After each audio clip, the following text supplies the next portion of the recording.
Class 11वीं class के सभी बच्चों का हमारे इस एजुकेशन ग्रुप में स्वागत है। आज हम हिंदी गद्य में पहला लेसन भारत वर्षोन्नति, जिसे भारतेंदु जी ने लिखा है, इसके बारे में चर्चा करेंगे। इस लेसन का नाम है भारत वर्षोन्नति, यानी भारत की उन्नति कैसे हो सकती है।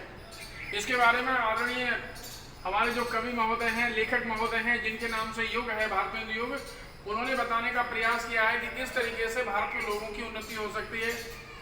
उन्होंने एक बार 1884 में ददरी बलिया जिले में, जो कि हमारे चंद्रशेखर जी की मातृभूमि रही है, पूर्व प्रधानमंत्री की, उनके यहाँ एक मेले में ये लेक्चर दिया था, जिसमें उन्होंने कई प्रकार से समझाने का प्रयास किया कि भारत के लोग कैसे उन्नति कर सकते हैं।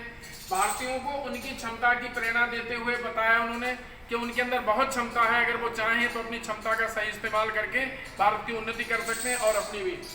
दूसरा, उन्होंने धर्म का उदाहरण देते हुए बताया है कि धर्म का उन्नति में विशेष स्थान रहता है। जितने भी धर्म है, हिंदू, मुस्लिम, सिख, ईसाई, इन सब में धर्म के साथ ही उन्नति की बात की गई है। इसके बाद सामाजिक कुरीतियों का त्याग, जो समाज में कुरीतियाँ फैली हुई हैं, जैसे बाल विवाह, विधवा विवाह, इस तरीके से उनका त्याग करके ही हम अपने भारत की उन्नति कर सकते हैं। अगला उन्होंने टॉपिक दिया अंधविश्वास, जैसे नींबू, हरी मिर्च, हंडिया टालना, चप्पल टांगना, इस तरीके से इनको मना करते हुए अपने को केवल विकास की ओर मोड़ने के लिए कहा गया है। स्वदेशी वस्तुएं जो हमारे भारत में केवल बनती हैं, उनके बारे में एक बताया गया है कि भारत की उन्नति अगर चाहते हैं, हर व्यक्ति को पैसे से जोड़ना चाहते हैं, तो आप जो है अपने आप को स्वदेशी वस्तुएं जो भारत में बनी उन्हें खरीदें, जिससे अधिक से लोग बनाएं और पैसा पैदा करें। उन्होंने उदाहरण भी दिया है इस लेसन में, रेल के इंजन का उदाहरण दिया है कि रेल का इंजन अपने आप में कुछ नहीं कर सकता है जब तक डिब्बे वगैरह कुछ ना हो, और डिब्बे भी तैयार हैं और रेल का इंजन नहीं है तो फिर बेकार है, उसमें बैठकर सफर नहीं हो सकता। फिर उन्होंने जापानियों का उदाहरण दिया है कि 6 और 9 अगस्त और 15 अगस्त 1945 को उन्होंने बमबारी के बाद अपने आप को कितना मेंटेन किया, और आज हम हिंदुस्तानियों से 50 साल आगे निकल गए।